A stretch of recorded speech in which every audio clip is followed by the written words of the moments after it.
পকেটে একটা টাকাও ছিল না, টাকাগুলো উঠিয়ে কি কি করলাম সারাদিন।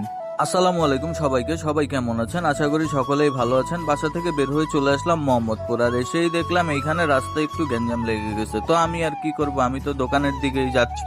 দোকানের সামনে এসেই দেখলাম যে সব নীরবতা। আমি দোকানটা খুলে সুন্দরভাবে গুছিয়ে নিলাম, আর গুছিয়ে একটা রুটি নিয়ে এসেই ওইটা আমি খাচ্ছিলাম সকালের নাস্তা হিসেবে। আর সকাল সকাল আমি ভারী কিছু খেতে পারি না, এটা আপনারা সকলেই জানেন। তো কি আর করার, তো এই রুটিটা দিয়েই আজকে সকালের নাস্তাটা আমার সেরে ফেলতে হচ্ছে।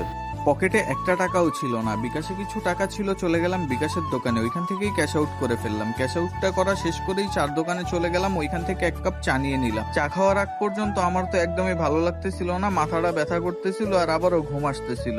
আর দুপুর হতে না হতেই বেশ ক্ষুধা লেগেছে, আর বাসা থেকে দিয়েছিল সাদা ভাত, ডিম ভাজা আর একটা ভাজি। তো আমি ওইটা নিয়েই খেতে বসে পড়লাম। খাওয়া দাওয়া শেষ করে কিছুক্ষণ রেস্ট করলাম, আর আজকে আমার খালাতো ভাই এসেছিল। ও ভিডিওতে আসবে না, তার জন্য ওকেও ভিডিও করিনি। এইভাবে দেখতে দেখতে দেখলাম অনেকগুলো মাল শর্ট ছিল দোকানে, আর ওই মালগুলোই পাঠায়া দিছে আমাদের এই দোকান। ভাবলাম পাঠায়া যেহেতু দিছে, ডিসপ্লেতেও না এগুলো সেট করতে হবে। তো এগুলো পুরোপুরি ভাবে সেট করে আবারও টাইট দিতে লাগতেছিলাম। এইটার সঙ্গে আরো অনেকগুলো প্রোডাক্ট সেট করতে হয়েছে। তো এইভাবে সেট করতে করতেই রাত হয়ে গেল। তো আজকের মতো এই পর্যন্তই, আর অবশ্যই পেজটাকে ফলো দিয়ে যাবেন। আল্লাহ হাফেজ।